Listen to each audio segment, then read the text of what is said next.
Welcome back. Francois Hollande's defeat of France's President Nicolas Sarkozy jolted markets in Asia and Europe today. In his victory speech last night, Hollande rallied against cuts and austerity, saying, quote, "Austerity can no longer be something that is inevitable." Meanwhile, in Greece, a neo-Nazi anti-immigration party won seats in Greece's parliament for the first time ever. Europe is shifting. It is in flux, but the question right now is, how will all of these political changes impact Europe and America's economic futures? The reaction was immediate. American and global markets opened Monday down across the board. The first financial response to France and Greece's weekend elections. Clear backlashes against their austerity policies, as well as Friday's weak jobless numbers in the U.S. In Paris today, Socialist President-elect Francois Hollande told supporters it's time to get to work. He's bucking the French and German austerity plan, emphasizing taxing and growth, which gives the American markets jitters. It could mean uncertainty in the markets, and we know that markets don't like that, and they react badly to that. Conceding last night, Nicolas Sarkozy told emotional supporters he took full responsibility for the defeat. I've tried, he said, to do my best to protect the French people from the unprecedented crisis that has shaken the world. With Europe's economy on the brink, that has been the issue for all recent European elections. And the list of leaders losing their jobs over the economy is only growing. In Greek parliamentary elections Sunday, voters left the two ruling parties in droves after they pushed through tough austerity measures in exchange for billions in bailout money. After months of anti-austerity riots, the elections threw into doubt the Greek bailout deal and hence the Eurozone and global economy. And for the first time, a neo-Nazi anti-immigration party actually won seats in Greece's parliament. Out of my country! A couple of late updates. The winning party in Greece's election, the Conservatives, announced their attempts to form a conservative government had failed. That means a far-left party will now try to build a coalition, and if that fails, new elections in Greece could be scheduled. And the markets after that rocky start, at least in the U.S., did rebound later in the day. The Dow could not stay in positive territory. It slipped 30, but both the S&P and the NASDAQ posted gains on the day. Now, joining us now to talk about how Europe's political instability might impact us here at home is John Dobosz. He is the markets editor for Forbes. John, thanks for a few minutes of your time.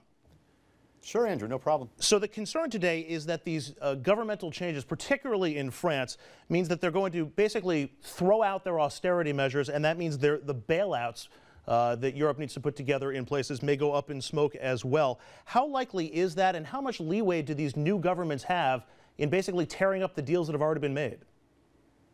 Well, put yourself in the shoes of a French politician, or any politician in Europe for that matter, whose status quo is we're going to have to raise taxes and cut services and all this stuff. Running for president would be pretty easy by just saying, I am not that guy, and I'm not going to do that to you. So what he really intends to do, and what he told people during the campaign that he would do, might be two completely different things. But and then you go over to Athens, and as you mentioned, the failure to form a political ruling coalition in Parliament today means that by tomorrow at 2 p.m., another party will try to put together a coalition, a little bit more radical of a party. And yeah, I mean, you can abrogate the deals that were made by your predecessors, but I don't think that doesn't really hold up in the court of international law. Greece got $310 billion from the European Central Bank, the International Monetary Fund, and the European Union for agreeing to make the very changes that the government, that the ministers, or I should say that the representatives that were just elected yesterday vowed not to maintain. So there are some problems there. But John, an austerity program really is a matter of degree. It's how, on a 0 to 10 scale, let's say, do you want to go all the way down to 0 or all the way to 10? There is some middle ground here. Is there a chance that, the other European countries could find an accommodation for these countries if they peel back some of the austerity, but not all of it? And maybe Germany was being too aggressive and pushing through its demands. So perhaps this is really what politics is all about. It's making compromises. You kind of saw it happening, though, when the Greeks got these 2 infusions of cash earlier this year. It's like you'll agree to anything if you're drowning and someone agrees to pull you out of the water. But when you're warm and back in the hotel room or whatever, you tend to think differently. You mentioned what this means for us here in the U.S. As you mentioned, the Dow was down just a little bit, but the S&P and the NASDAQ were up. Stocks have been coming down for the past 6 weeks when it became apparent that we would have these political changes happening in Athens and Paris. Merkozy was not, or Sarkozy, I should say. Merkozy is the agglomeration of the two names of Chancellor Merkel in Germany and Sarkozy. But it was clear that Hollande would win and Sarkozy would lose. So this may be, you've heard of buy the rumor, sell the news. Well, this is kind of a sell the rumor. Now people are buying the news. Markets in France were actually up 1.4% for the overall stock market there. There's a company called France Telecom with a 13% yield. I mentioned it in the story today. And it was up today too. So I think that the market's been discounting a lot of chaos that hasn't really happened yet. We'll see what happens in Greece, of course, in the next few days. But Europe's not a foe and not alien to the ideas of socialism at all. So here we are with a strange breed of European politics emerging. But the Greeks are looking like they might just renege on what they promised to do. But as you said, there will probably be a compromise struck. Markets deal with it. We're doing fine here in the U.S. Oil was down below $98 a barrel for the first time since January today. Price of a gallon of gas averages $3.77 around the country, not around here. Maybe go to Jersey.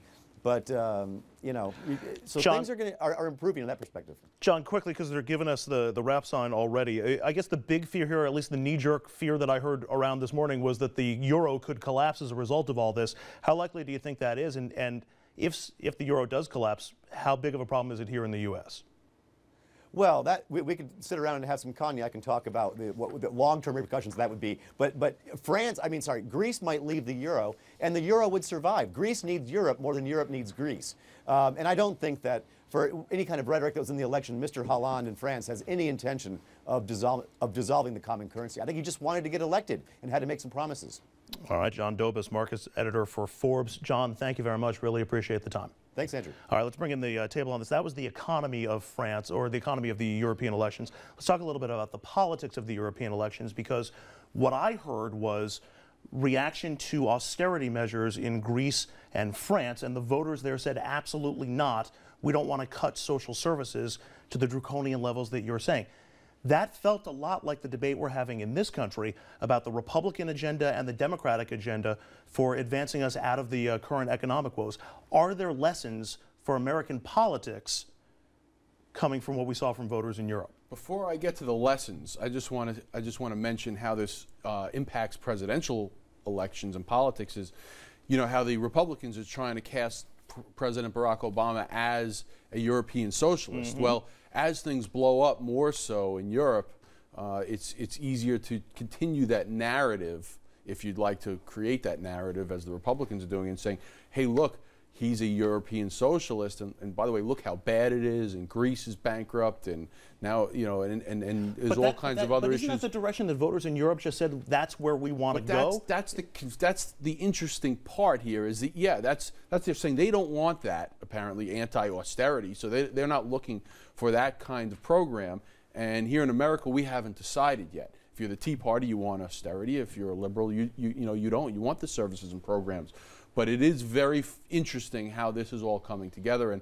And I guess, I hope America, I was going to say maybe the United States is behind Europe, but I hope they're not following Europe. Obviously, the biggest potential impact is if the economy in Europe hiccups and that affects our economy, and then all bets are off for the election here. But putting that aside, just in terms of what we heard from voters in Europe, are there lessons that you think are relevant in the presidential and the congressional campaigns here in the U.S.? Well, one lesson we don't talk a lot about that I think is worth noting is the fact that we have a very different system than they have in many of these European countries. We have a presidential system, and thank goodness that we do. Change in our country comes very, very slow, and that's problematic when you need change to come fast, when you're in a crisis and things like that. But in these kinds of situations, it's a very good thing, and we have to thank goodness that the founders created it that way. We do not have a system in which you are going to get a legislature or a parliament that's going to elect a leader. We have a system in which we have separate elections, staggered elections, and so that means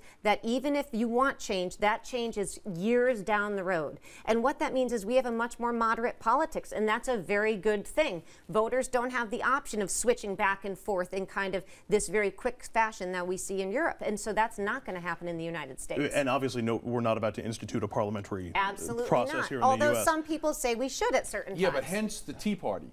That's why the Tea Party steps in. Like you said, things don't happen as quickly, but Yeah, we have absolutely. these other groups that come in and make a powerful statement and draw those elected officials to one side or the other to make decisions. So, you know, it's not individuals. I think I agree with your point, but there are groups that are very powerful and are able to, you know, grasp a hold of these trying times and take advantage of them. But what they can't do is form a government like they can in Europe. In Of Europe, course, they can form a of government and they can move towards policy in a much quicker fashion than we can here. And thank goodness. I mean, there's certain cases in which our slow, cumbersome government works. But Dominic, my first reaction was, well, the people of Europe had a chance for complete austerity, an absolute conservative Tea Party kind of cut. They got a taste of it and they said, absolutely not. I thought there was an analogy here in the United States. Yeah, I don't agree with that. I compare it almost as apples and oranges. Really? And the reason being, remember, you have one party, the Republican Party, since you pointed it out, it's part of their platform where they want to cut to reduce the deficit. Everything that they say is cut. So I don't see, no matter what we may debate around this table, the Republican Party is not going to back away from that. That's one of Romney's selling points. Who knows? Maybe that's why the polls show him slightly ahead of the president as of right now. Well, we talk about differences between Europe and here. In Europe, they think the government can actually help.